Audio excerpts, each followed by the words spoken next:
Hi, everyone. I'm Shaheen from The Content Mix, and I'm excited to be here with Alex Price, founder of Finite, a global community of nearly 2,000 B2B tech marketers. He's also the founder of 93 Digital, which is a London-based digital agency which specializes in the design and development of WordPress websites. So go to finite.community to learn more about the Finite community, and we'll also drop links to Alex's social media and the 93 Digital channels in the show notes we publish along with this episode. So thanks so much for joining us, Alex. Thanks for having me. I'm looking forward to talking. Yeah, me too. You have a really interesting story, so I'm excited to learn more about it. You dropped out of university to start 93 Digital. Can you tell us how that happened and how you went on to become a top 100 agency in the UK? Yeah, it feels like a while ago now, actually. So I guess the background was that I started freelancing. I was doing like all kinds of design, development, digital marketing, SEO stuff, literally for like £7 an hour, just random odd jobs. I was working on sites like People Per Hour and Elance, which is now Upwork, but those kind of like very, very basic freelance job sites. I think I started freelancing there when I was like 16, 17. I'm not sure if I was even maybe too young or it was like against the rules to be working through those platforms at that age. But yeah, I think I'd always had this weird desire for independence. And I remember having an argument with my mum who said that if I wanted to go and see some friends and have some pocket money, I'd have to help clean the windows at home. And I was grumpy teenager and thought like, I don't need to clean windows to have some independence and to make some money. I can do this myself. And so that's kind of how it all began. And I was always just passionate about technology. I'd kind of been building my own computers and stuff when I was like in my early teens. And then that transitioned into the more kind of development software side of things. Dropped out of university when I was, I think, 20, 21.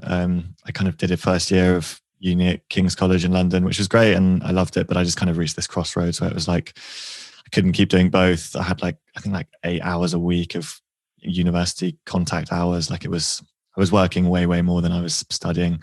And it just got to a point where it was quite clearly kind of time to double down on everything I was doing on the business. And so, yeah, that kind of spent the next year basically freelancing, opened a small office that I kind of painted myself for some reduced rent. And it was all just very, very simple. And then, things just gradually built from there. So we're now a team of about 25 altogether. We've just been lucky to, I guess I've kind of climbed the ladder really slowly up, from £7 an hour to £20 an hour to £500 websites to everything in between up to £100,000 websites and beyond. So it's been like I've kind of stopped at every rung of the ladder on that front, but it's been a great journey, a rewarding journey overall.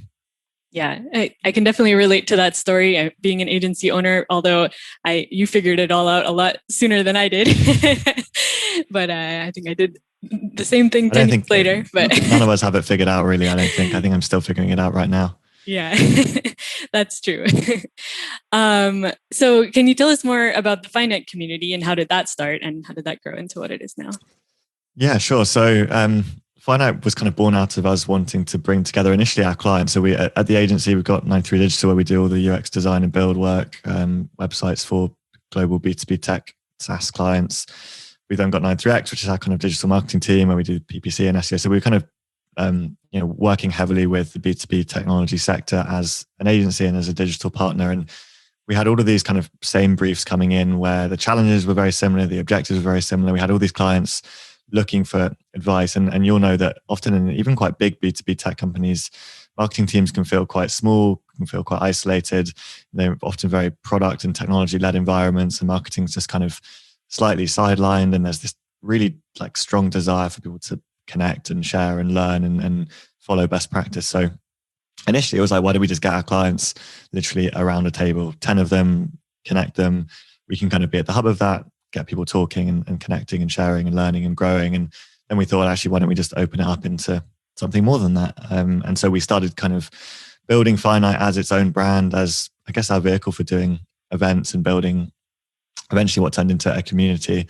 I feel like in the last year or so, maybe just because I've been more involved in it, the whole kind of community building thing has become, there's a lot more out there. Like there's all these communities on Twitter, there's communities for building communities. Like there's just so much resource around communities. But I feel like when we started it, maybe I just wasn't as aware of it, but it wasn't as much of a thing overall. But it kind of transitioned from 40 people in a room in London after work on a Thursday night, having a beer in a WeWork and some slightly cold, soggy pizza. And, a few people talking, and obviously COVID then struck, and we transitioned into Slack and online webinars and all things that we were planning on doing at some point. But obviously with events coming to a standstill, all of that kind of just sped up. And really that was kind of I guess it was a blessing in disguise to some extent. Finite turned into, I think we're close to 2,000 odd members who have actually signed up to join. But our events and podcasts and other things go out much wider than that. So yeah, it's been super rewarding just to be able to connect so many people. We've helped people find new jobs. We've helped people find mentors. Like just that whole community building spirit of things has just been really, really rewarding. So from an agency perspective, it's nice to kind of stay at the edge of what's happening and be really in touch with client pain points and just consume a lot of best practice for myself. But there's a really nice kind of community aspect to it as well. Mm-hmm. Absolutely. Yeah, I can definitely relate to this, as well as it seems like you have similar goals to what we're doing with the Content Mix community. I definitely think there's some overlap. So could you tell us a bit about the kinds of people in your community and who might want to consider joining? Yeah, sure. So everyone in the community is effectively client side, so in-house marketer within a B2B tech software SaaS business. We've got members who are slightly outside of that, maybe more in slightly traditional B2B services businesses. But I think even those businesses they're all kind of becoming tech companies in some form or another eventually, that they're productizing their service offerings or creating platforms. Or so I think in a few years' time, like every B2B business will possibly be some kind of tech company anyway. But so we're quite flexible on that front. I guess we obviously, although running an agency myself, we keep the agency stuff really separate from Finite, and we really want it to be seen as a safe space where people can share things quite openly. People can come and say, I've just been made redundant, I need some advice. And that was something that came up recently. So for me, it's really important that it's not a salesy environment, not a kind of commercial one where every time someone posts, I've got this challenge, there's like 5 agencies, consultants, freelancers, whatever's kind of posting saying we can help.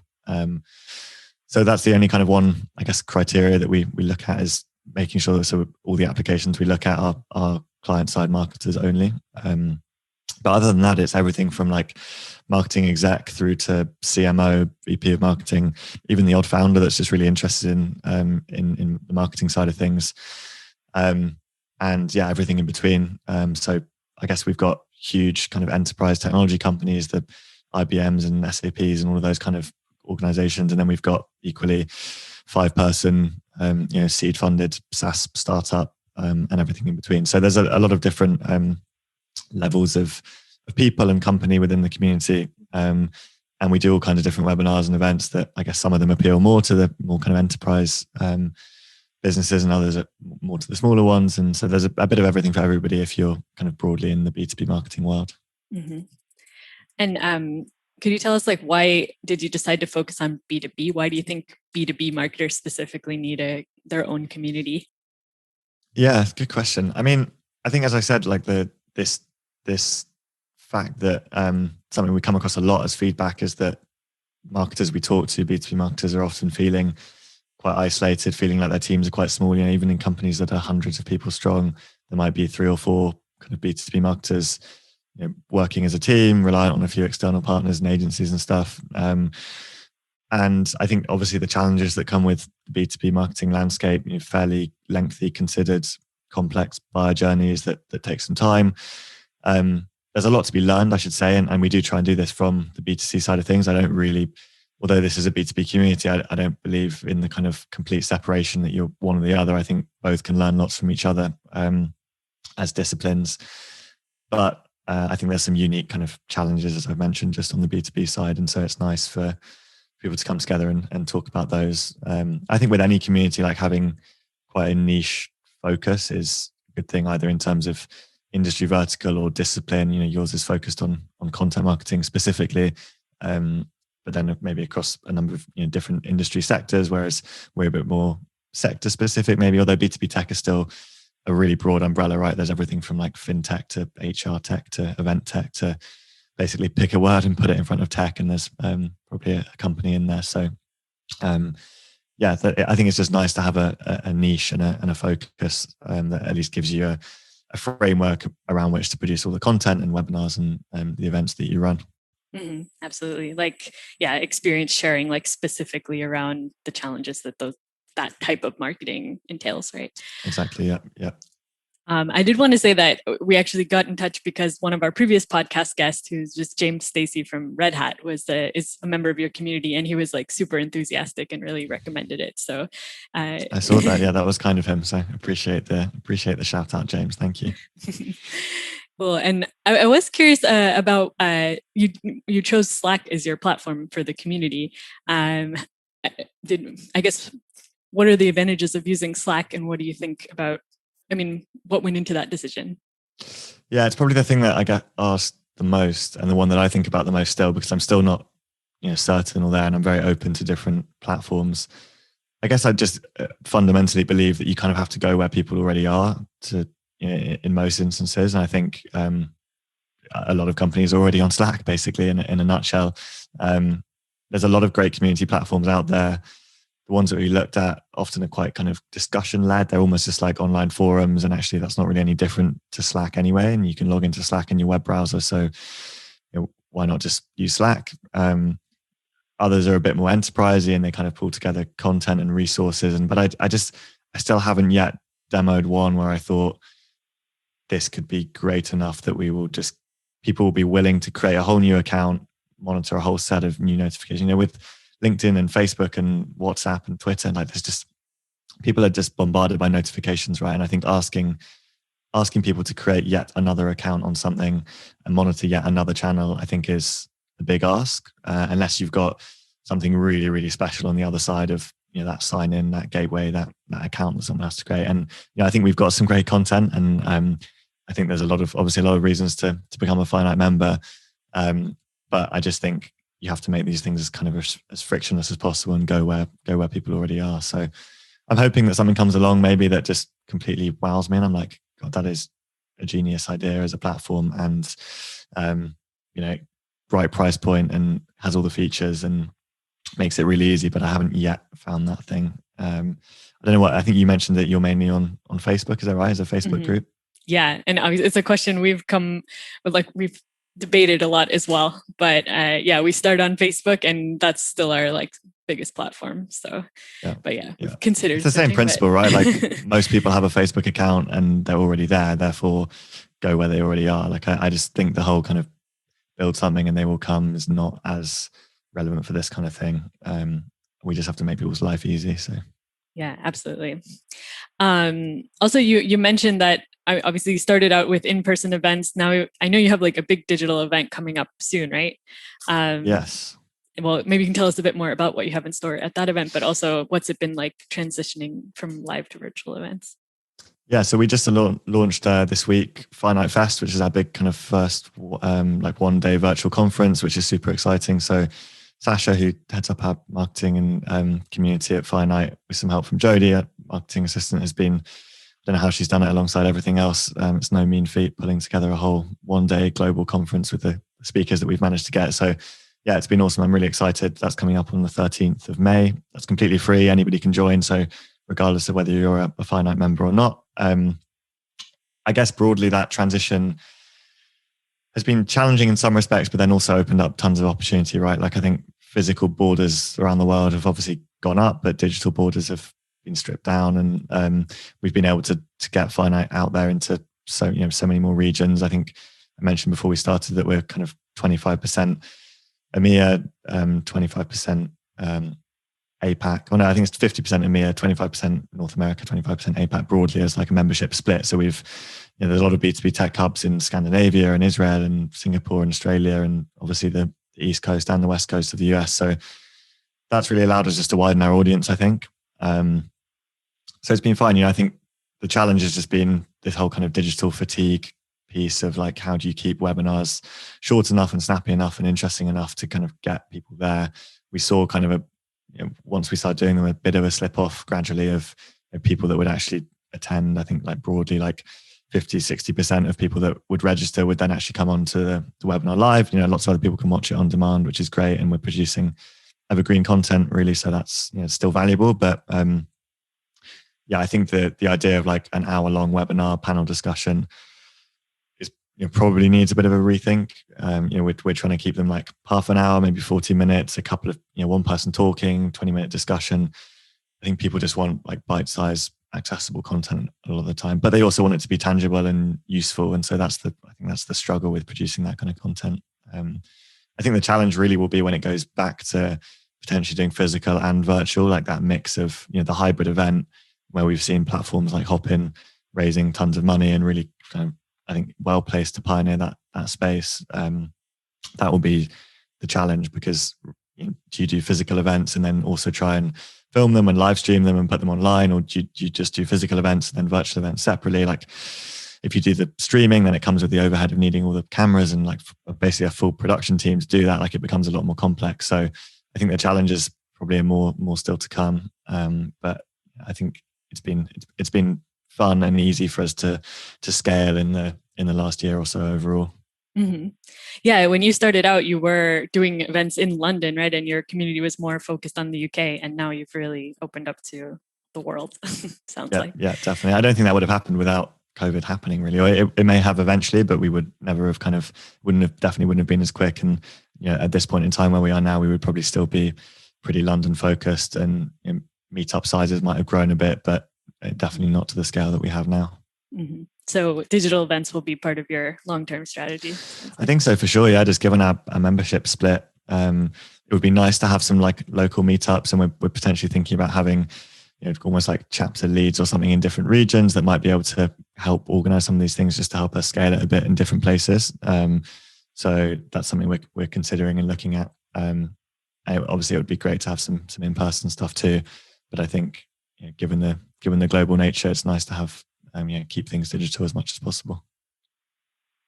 So you're talking to B2B marketers all the time. Can you tell us about like some of the most common challenges that they face?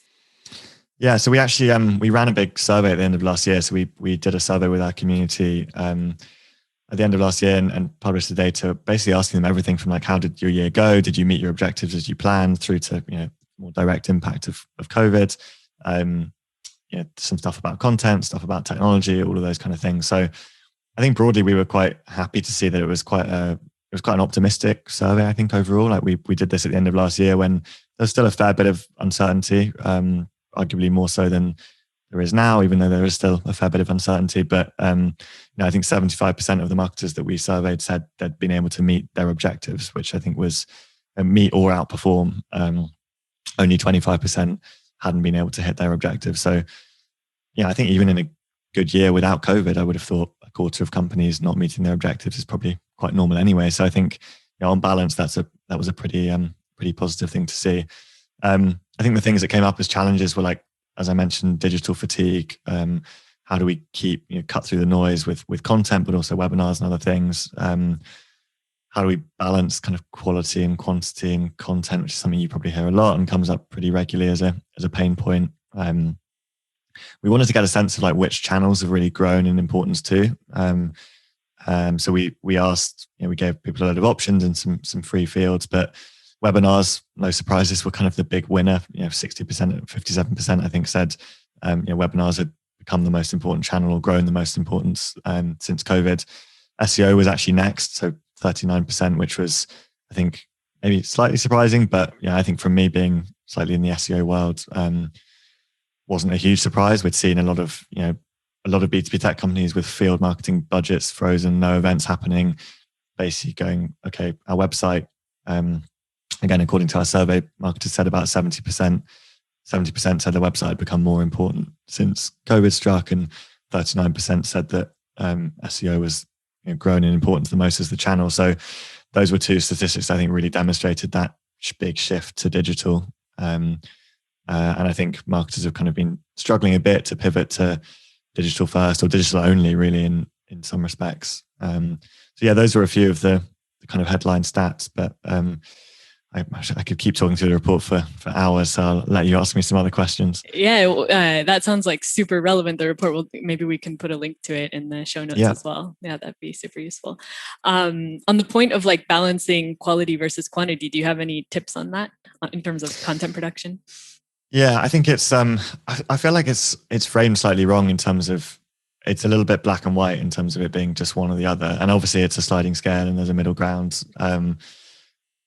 I think the way I always approach it is like, well, what does quality mean? Like, and you can't answer the question or define it unless you define a standard around quality, and which in itself is difficult, right? Like I'm sure you know from working with clients, there's always that, no matter how hard you try and brief in content with tone of voice and guideline and just like try and nail everything down, yet somebody reads something and they go, doesn't sound right. And there's always that subjective element that people have within content, within design, within lots of, I guess, broadly the creative world. But I think if you can get to a place where you can say, we're agreeing as a team, like this is what quality looks like. And you might have to think a bit outside the box as to how you do that. But I guess there's all kind of things you can say.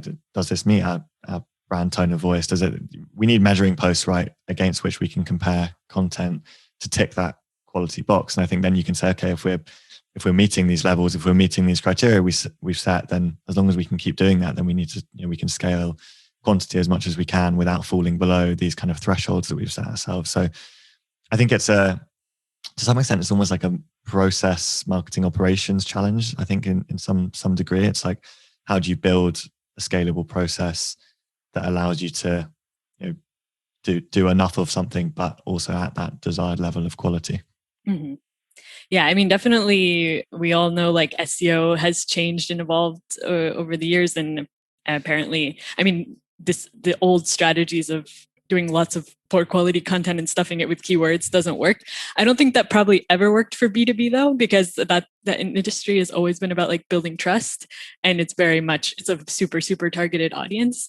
So maybe that particular trend hasn't impacted B2B as much as other areas. Yeah, it's I think we definitely see in the B2B space that SEO is often pretty content led. I think like we split SEO into kind of the digital PR kind of link building aspects, the technical elements of the website itself, and then content. And in the majority of cases, like our clients are weighted towards content. Obviously building domain authority and backlinks and other things is key, and having a great website technically and in terms of user experience is key too. But I think we're often surprised at how many kind of content gaps there are from an SEO perspective. I think that the challenge a little bit is not trying to cater to, or not trying to have content serve too many purposes. Like, I think it's okay to say this content is SEO focused. Like this content is serving an SEO purpose, and that doesn't mean cramming it with keywords or dropping below those quality thresholds we just talked about. It still has to kind of fit in with the brand and tone of voice and all those things. But there's a separation, I think, between like top of funnel acquisition content that brings people into the site, at which point you can guide them in all kind of different directions, versus that kind of very thought leadership, consideration stage type content, which is serving a different role and being written from a slightly different perspective. And I think a mistake I sometimes see clients try and make is that they want a piece of content to tick all of those boxes. They want it to be C-suite thought leadership at the same time as meeting all the kind of keyword gap analysis that we've done and the data-driven SEO side of things. They want it to cater to everything, and I think that can just kind of dilute things and make content marketing a bit more challenging overall. Mm-hmm. I was curious about, like, at your agency 93 Digital, you're focused on WordPress as a platform. Why did you decide to focus on that? And is WordPress a robust enough platform for any B2B company who wants to create a really great buyer's journey? Good question. Yeah. So I guess the focus kind of came out of me initially freelancing. I was working across like Joomla and WordPress and all kinds of platforms. I had a real mix, and I eventually just was kind of starting to see WordPress really gaining traction. I think I was working with it when it was powering like 20 something percent of the web. It's now like, I think, gone to 40% of sites being powered by WordPress. So like huge growth. So there's that ecosystem and support network of plugins and developers, and it gives a lot of flexibility to businesses working with it, which is great. So yeah, we ended up specializing there. I think obviously as an agency, you're in a good position when you're a specialist, and to be able to say this is, we do one thing really well. We do WordPress really well for B2B businesses. So we've got that kind of depth of WordPress development skill. We're just recently became a WordPress VIP partner. So one of just a handful of agencies globally that has the kind of partner status. So, security, speed, optimization, those things are really key to our clients. At the same time, we can underpin that with really kind of the strategic B2B marketing thinking, the digital strategy, the SEO. And so there's this really nice coming together of UX and creative, B2B marketing, B2B digital marketing knowledge and development capability, which kind of is the perfect mix for a lot of the clients that we work with. So yeah, I mean, I'm the first to say like WordPress is not the platform for everyone and everything. I'm also first to say like there is no perfect CMS out there. Like I don't think anyone's ever used a CMS that they're like, this is absolutely perfect and there's no downside. There will always be a list of pros and cons. But for the majority of B2B businesses, like we can build those kind of very content rich, search optimized platforms that sit at the heart of B2B buyer journeys. And that's, that's kind of the goal with a lot of our projects is bring in more traffic that's relevant, help to convert more leads, support the buyer journey from end to end. We spend a lot of time building out like content hubs and resource hubs and knowledge centers or whatever you want to call them, but in very content rich environments with really strong search and filtering and sorting. And a lot of our clients are, I'm sure similar to yours, like white papers and podcasts and video and just like a lot of content being produced. So I think our challenge from a user experience angle is like, how do we support people in accessing that content and finding their way to it in a really frictionless way? So instead of saying like, here's this very specific user journey flow that we're going to map out for this persona in this type of business, which we do through certain parts of the user journeys on the site. With the more content rich sites, I think it's just about enablement. It's like, how do we let people find what they're looking for quickly and easily? And in B2B, our clients have 10 people maybe in the decision-making unit. One of them's C-suite, one of them's a developer wanting to find a white sheet or a product spec sheet and learn about an API. The others wanting to know about the business case. So we just need to support that really kind of easy experience overall. Mm-hmm. Very cool. And it sounds like even very large enterprise companies some of them are using WordPress as a platform. It's not something that's just for bloggers that has the reputation. Definitely, yeah. I think that's the main challenge that I occasionally run into. But yeah, we've delivered it into B2B environments for kind of FTSE listed businesses that have 50,000 employees, to a couple of hundred head companies, but very serious about security in the fintech space. So it's a diverse mix of clients, but all of them are. We're going through very stringent InfoSec security credentials and auditing and stuff to be able to work with a lot of these clients. So for me, it's really about best practice. It's like if you work with somebody that knows what they're doing and really knows their way around WordPress and has those credentials, it can be delivered securely and safely and at scale in a lot of environments. My favorite example is that whitehouse.gov is powered by WordPress. So I basically say like if WordPress is capable of surviving 4 years of Donald Trump, then and not being hacked into and not coming down, then I'm pretty sure it will be capable of being delivered securely for your fintech business or whatever it might be. Very good point. So switching gears a little bit, could you share if you have any daily habits that you'd attribute to your success?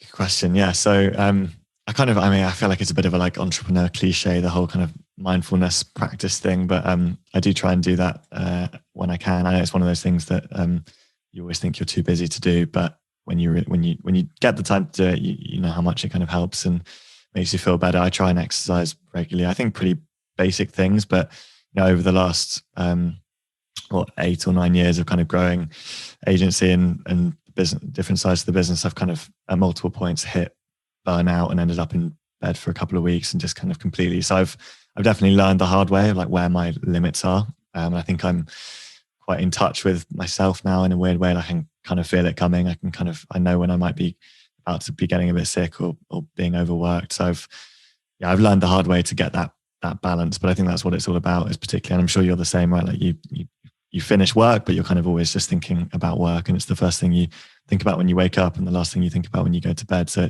it can be hard to detach, but kind of exercise and I'm a keen cyclist, but also bits of meditation and stuff really help with that. Yeah, absolutely. Can totally relate to that. And then, do you have a professional role model or a source of inspiration? I think so many particularly through Finite, like there's just been so many CMOs, which in the last year I've really been inspired by or connected with. I think there's some really innovative people really changing things up there. I guess on the agency side, more with a business hat on, I guess obviously there's some people very successful in the agency space. I've been following Martin Sorrell, who founded WPP in the agency landscape, but his new venture recently has been going really well. So it's been impressive to see him go from one agency model into basically just starting another one very, very quickly and achieving a lot of success. So I think he's a real kind of pioneer of the agency services space. So I always follow his work closely. Very cool. And then do you have any recommendations when it comes to resources for marketers, apps, tools, platforms, books? Yes. Well, join Finite if you're a B2B marketer. It's my first plug. But actually, I had a CMO of 6 Sense, which is a kind of B2B marketing technology platform called Latany Conant, who wrote a book recently called No Forms, No Spam, No Cold Calls, I think is the next generation of account-based sales and marketing, to give it its full title. But it was quite a refreshing look on this moving beyond this whole like very gated content, fill out a form, someone follows up straight away, just kind of rethinking that whole model of account-based sales and marketing, which was nice. She actually refers to herself as chief market officer rather than chief marketing officer, and interesting distinction between kind of owning the market and having a voice across the whole market rather than doing marketing. And so small things like that, I think she's got some great thinking in that space. Mm-hmm. Awesome. Sounds like a great recommendation. I'll have to check it out. So we're reaching the end of the interview. I just wanted to ask if you have any final takeaways or parting advice for our audience. Oh, good question. I mean, I feel like we've covered a lot on this one, but I think for me the thing that I'd probably say the most is double down on the things that have been working. I think it's we're in a weird time coming out of global lockdowns, but kind of not coming out of lockdowns and still kind of being in them, and still a lot of uncertainty. I think when I look back to last year, maybe like November, I was thinking probably by March, April, things would be a lot clearer, but I don't know, things still feel a bit strange out there, and with vaccine rollouts and things, it's all just a lot of uncertainty. So I think it's doubling down on all of that kind of personalization and staying close to customers and all of the things that actually I think COVID's driven some pretty good habits. And I think those will continue to pay dividends over the year ahead as well. Mm-hmm. Absolutely. Totally agree. And that's a great note to end on. So thank you so much, Alex, for sharing your insights with us today. Could you tell us what's the best way to get in touch with you for those who'd like to know? Probably on LinkedIn is best. So Alex Bryce, if you type my name in, I'm sure it will pop up, but 93 Digital, Finite, and there's loads of ways to somehow find your way to me, but I'd be happy to connect with people. Yeah, definitely. And the Finite website again is finite.community, and we'll put the links to your LinkedIn and other any other links you want us to share. We'll put them in the show notes. So great. Well, I really appreciated all of the different advice and insights you shared with us. Thank you again for being on the show. Thanks for having me. Yeah. And thanks to everybody for listening in. For more perspectives on content marketing, check out thecontentmix.com and keep tuning into the podcast for interviews with content experts. See you next time. Bye-bye.